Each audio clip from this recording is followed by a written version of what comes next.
네, 안녕하세요. 오늘은 지난 시간에 이어서 쓰기에 대해서 한번 이야기해 보죠. 계속 음악에 비유하고 있으니까 실제로 영어 쓰기는 composition이란 말을 쓰죠. 우리가 작곡할 때도 compose 한다고 하잖아요. 그죠? 어떻게 보면 모든 능력이 총동원돼야 되는 것이 이 composition인데 기본기 내지는 기본 영어 지식이 딸리는 분이 영어 쓰기를 바로 하는 건 사실 좀 무리수죠. 기본적인 인풋이 없는 상태에서는 거의 불가능한 일이기 때문에 무조건 쓰기에 달려든다. 이거는 저는 바람직한 태도는 아니라고 봐요. 왜 그러면 그렇게 뭐랄까요?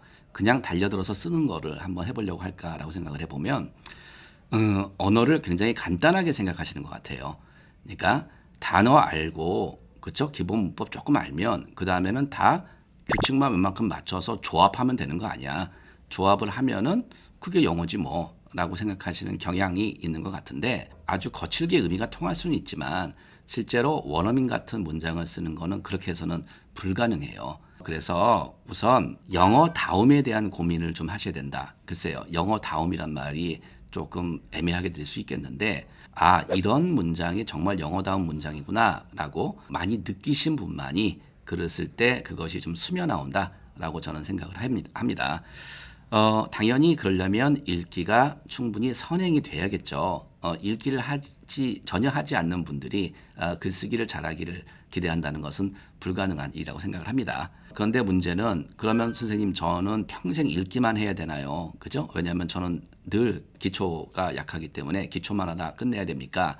라는 질문을 듣게 되는데 그렇게 말씀드리는 건 아니에요. 그러니까 기본적으로 그 단계별로 아주 기본적인 단계에서 쉬운 문장을 만들어 보는 건 나쁘지 않죠, 당연히. 그런데 어느 정도 이제 고도의 어떤 사고가 집약되는 그런 문장들은 처음부터 무조건 덤비다 보면 오히려 역작용이 있을 수 있다는 이야기입니다.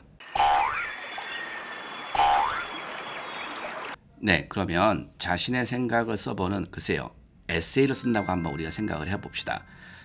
우선 에세이를 쓰기 위해서는 자신의 생각을 우선 정리한 다음에 영어 어순으로 한번 생각을 해보고요. 그 다음에 그 문장에서 비영어적인 요소 내지는 좀 더 영어적인 요소를 고민해보는 시간을 갖는 거 이게 일단 기본적인 순서라고 생각하는데 제가 한번 예시를 한번 들어볼게요. 나는 이번 코로나 사태는 인간의 탐욕이 유발한 환경 파괴의 결과 중 하나라고 생각한다. 자, 일단 영어 어순으로 한번 생각해 봅시다. 우선 영어는 어때요? 나는 생각한다가 맞겠죠. 나는 생각한다. 뭘 생각하는 거죠? 이번 코로나 사태는 환경 파괴의 결과 중 하나다. 그런데 이 결과 중 하나는 인간의 탐욕이 유발한 것이다. 우선 사고의 순서가 이렇게 되지 않는다면 문장을 만들 수가 없어요. 하나씩 생각해 보자고요. 생각한다, think, 그죠? 어렵지 않아요. 그런데 이 문장에서 think가 날까, believe가 날까 고민해 봐야죠. 제 느낌으로는 이런 느낌이라면 believe가 더 좋을 것 같아요. 좀 더 강하게 느껴지죠, 이게. 코로나 사태, 난 모르겠는데 그러면 사전을 찾겠죠. 뭐 사건 뭐 이렇게 생각하시면 incident, 뭐 accident 이런 단어가 나올 거예요. 그런데 이거 갖고 말이 안 되는 것 같은데 그러면 사태라는 단어를 좀 달리 생각해 보면 안 될까? 그죠? 뭐예요, 결국? 이번 코로나19 위기 내지는 대유행 이렇게 말해도 전혀 문제가 없는 거잖아요. 그것도 일종의 영어적 사고라 볼 수 있겠고요. 인간의 탐욕 이런 단어가 있었잖아요. human greed, 그죠? 나는 탐욕이라는 단어를 몰라. 그럼 찾아보세요. 탐욕은 greed라고 해요. 뭐 여기선 큰 문제가 될 건 없을 것 같아요. 환경 파괴 마찬가지예요. 환경 environment 그런데 일반적으로 the environment죠. 환경 파괴할 때 환경은 environmental, 그죠? 약간 그 형용사로 가는 게 좋겠구나. 왜? destruction이라는 단어를 쓰려고 하면 그죠? 이 정도 또 고민해봐야 되는 거고 유발하다 이 문장을 또 이걸 생각을 해야 되잖아요. 먼저 떠오르는 거는 cause, 그죠? cause. 근데 cause 말고 다른 건 없을까? driven, fuel 등등해서 여러 가지 생각해 볼 수 있다는 거죠. 그리고 결과, 뭐 환경 파괴의 결과 중 하나이다 이랬으니까 결과 우선 떠오른 단어는 result잖아요. 그보다는 consequence라는 단어가 있잖아요. 이 단어가 이런 맥락에서는 많이 쓰인다라는 거를 평소에 읽기를 하면서 느끼셨다면 공부를 제대로 잘 하신 거죠. 자, 그러면 고민하지 않고 쓴 문장을 예를 한번 만들어 보면 I think the corona incident is one of the results of environmental destruction caused by human greed. 이렇게 되겠죠. 우선 corona incident 이런 말 자체가 이상하고요. result도 바람직한 단어 선택은 아니겠고요. 그렇죠? 다시 바꿔서 한번 써보면 I believe that the COVID-19 crisis we are facing today is one of the consequences of environmental destruction driven by human greed. 우선 believe로 말을 바꿔봤고요. The COVID-19 crisis로 바꿨어요. 그런데 여기서 끝내지 않고 we are facing today라고 한국어에 없는 내용을 한번 넣어본 거죠. 좀 더 정교하게 만들어 보기 위해서요. One of the consequences라고 했고요. 그렇죠? cause가 아니라 driven이라고 하다 보니까 글쎄요. 인간의 그 탐욕스러움이 추동한 이런 느낌을 주는 거죠. 조금 더 강하게 느껴져요. 이처럼 고민을 하시면서 글을 쓰는 연습을 하셔야 된다는 얘기를 드리는 겁니다. 그리고 우리의 한국어라는 게 우리는 한국 사람이니까 너무 당연한 게 느껴지는 그런 내용들이 사실 영어로 옮기려고 하면 굉장히 힘든 경우가 많아요. 일종의 너무 어떤 고유함이 강하기 때문에 그냥 간단한 아이디어인데 오히려 영어로 옮기기가 굉장히 힘든 경우들이 있거든요. 그 예를 하나 들어보면 우리 그냥 흔히들 직장인들이 나는 김 부장의 잔소리가 싫어 이런 말 할 수 있잖아요. 김 부장의 잔소리가 싫어. 영어로 어떻게 할까요? 우선 나는 싫어. 그죠? I don't like. 자, 김 부장의 잔소리예요. 일단 김 부장은 영어로 뭐라 해야지? 이것도 고민해야 되고 잔소리는 뭘까? 뭐 사전 또 찾아보겠죠. 찾아보시면 뭐 nagging 뭐 이런 단어가 나올 수는 있겠어요. 그러면 I don't like 뭐 manager Kim's 또는 directing manager Kim's nagging 이렇게 되겠는데 아주 틀린 영어는 아니에요. 사실은 이게. 그런데 이렇게 글을 쓰는 경우는 아마 거의 없을 거예요.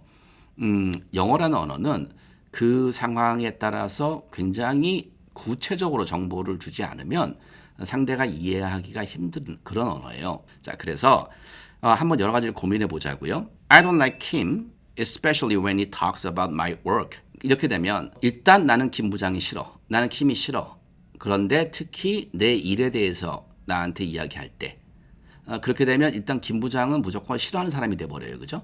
그러니까 김 부장의 잔소리가 싫다기보다는 그래서 조금 위험한 말이 될 수 있겠고 또는 I hate it when Kim, my manager, talks to me about my work, telling me what to do. 그죠? telling me what to do예요. 그러면 나에게 이래라 저래라 하면서 내 일에 대해서 말할 때 그럴 때 김 부장이 그렇게 할 때 난 그게 싫어. 이 정도 의미가 되겠고요. 그러면서 뒤에 가서 부연할 수 있겠죠. It always sounds like nagging 또는 nitpicking 이런 말을 쓰는데 어쨌든 이렇게 부연을 해주면 잔소리란 느낌도 조금 포함이 되겠죠. 그런데 가장 쉽게 생각해보면 그냥 It is really annoying to hear Kim telling me what to do. 자, 이렇게 되면 우리 한국어에 나는 싫어한다라는 말 자체가 사라져버리죠.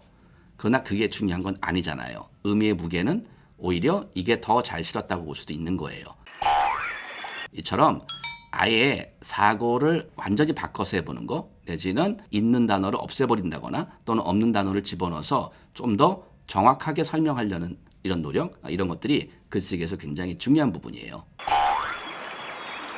네, 그런데요. 우리가 글쓰기를 해보려면 글 쓸 내용이 있어야 되잖아요. 즉 소재가 있어야지 글을 쓰는 건데 막연하게 일기 쓰듯이 아무 생각 없는데 쥐어짜서 우리가 영어를 쓸 수는 없는 거잖아요.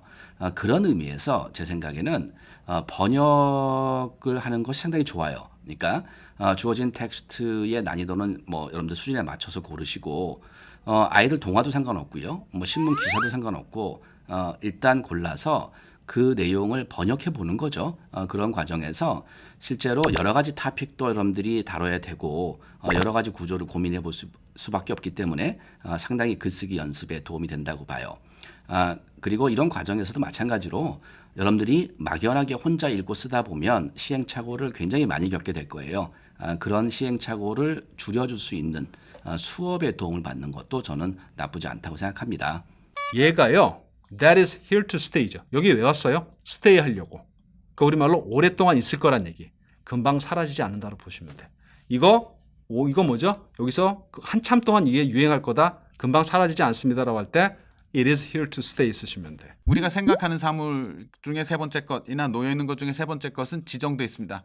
그런데 여기서는 I는 지금 2개만 있다고 생각하는데 third가 있네. third box라는 게 있어요. 오늘까지 총 5회에 걸쳐서 영어 학습에 관련된 이야기를 좀 해봤는데요. 짧은 시간 안에 나름대로 좀 재밌게 해보려고 음악에 비유해서 했는데 도움이 되었는지 모르겠습니다. 여러분들이 좀 자극이 됐기를 좀 바라고요. 언어는 평생을 그냥 해야 되는 거예요. 이게 단기간에 마스터할 수 있는 것이 아니고요. 정말로 lifelong learning이에요.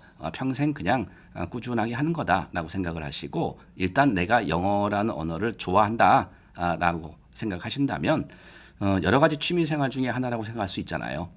이렇게 생각하시고 하나씩 정진하시면 여러분들도 얼마든지 남들로부터 이 사람은 한국에서 태어났는데 영어를 굉장히 잘하네 라는 정도의 소리는 충분히 들을 수 있다고 생각합니다. 앞으로 이 영어의 숲이라는 이 시리즈에서 여러분들에게 이제 좀 더 구체적으로 학습에 관련된 그 예시들을 가지고 와서 하나씩 재미있게 수업을 한번 해볼게요. 그러면 다음 시간에 뵙겠습니다.